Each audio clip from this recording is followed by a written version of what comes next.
ಕರುನಾಡು ಕಾದ ಕೆಂಡವಾಗಿದೆ. ರಣ ಬಿಸಿಲಿಗೆ ಜನರು ವಿಲವಿಲ ಅಂತಿದ್ದಾರೆ. ಮನೆಯಿಂದ ಹೊರಬರಲಾಗದೆ ಪರದಾಡುತ್ತಿದ್ದಾರೆ. ರಾಜ್ಯದಲ್ಲಿ ದಿನೇ ದಿನೇ ತಾಪಮಾನ ಹೆಚ್ಚಾಗ್ತಿರೋದರ ಜೊತೆಗೆ ವೆದರ್ ಡಿಪಾರ್ಟ್ಮೆಂಟ್ ಬಿಸಿ ಗಾಳಿಯ ಮುನ್ಸೂಚನೆ ಕೊಟ್ಟಿದೆ.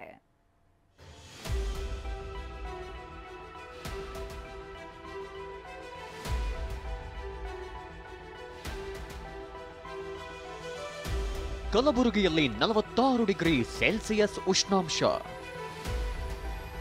ಈ ವರ್ಷದಲ್ಲೇ ದಾಖಲೆಯ ಉಷ್ಣಾಂಶ ದಾಖಲು. ರಾಜ್ಯದ ಹಲವು ಜಿಲ್ಲೆಗಳಲ್ಲಿ ಬಿಸಿಲಿನ ಹೊಡೆತಕ್ಕೆ ಜನರು ನಲುಗಿ ಹೋಗಿದ್ದಾರೆ. ಕಲಬುರಗಿ ಜಿಲ್ಲೆಯ ಕಾಳಗಿ ಹೋಬಳಿಯಲ್ಲಿ 46 ಡಿಗ್ರಿ ಸೆಲ್ಸಿಯಸ್ ಉಷ್ಣಾಂಶ ದಾಖಲಾಗಿದೆ. ಇದು ಈ ವರ್ಷದಲ್ಲಿ ರಾಜ್ಯದಲ್ಲಿ ದಾಖಲಾದ ಅತಿ ಹೆಚ್ಚು ಉಷ್ಣಾಂಶವಾಗಿದೆ. ಹಲವು ಜಿಲ್ಲೆಗಳಲ್ಲಿ ಸೂರ್ಯನ ಪ್ರಖರ ಜೋರಾಗಿದೆ.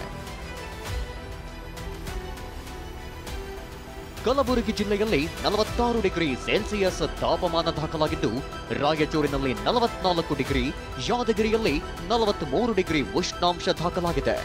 ವಿಜಯಪುರದಲ್ಲಿ 42, ಬಳ್ಳಾರಿಯಲ್ಲಿ 42, ಕೋಲಾರದಲ್ಲಿ 40 ಡಿಗ್ರಿ ಬಿಸಿಲಿದ್ದು ಜನ ಒದ್ದಾಡ್ತಿದ್ದಾರೆ. ಚಿಕ್ಕಬಳ್ಳಾಪುರದಲ್ಲಿ ತಾಪಮಾನ 40 ಡಿಗ್ರಿ ತಲುಪಿದ್ದು ಜನ ಬೆಂದು ಹೋಗ್ತಿದ್ದಾರೆ.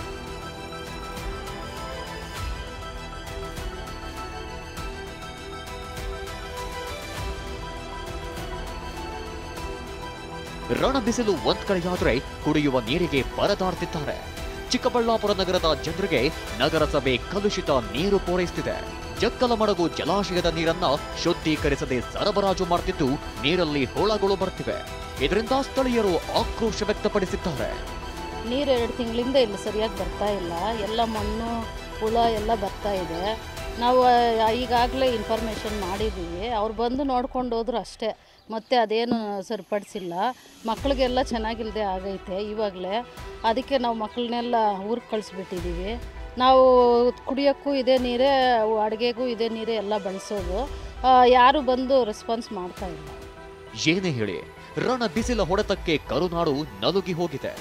ಉಷ್ಣಾಂಶ 40ರ ಗಡಿ ದಾಟಿದ್ದು ಕುಡಿಯುವ ನೀರಿಗೂ ಪರದಾಡ್ತಿದ್ದಾರೆ.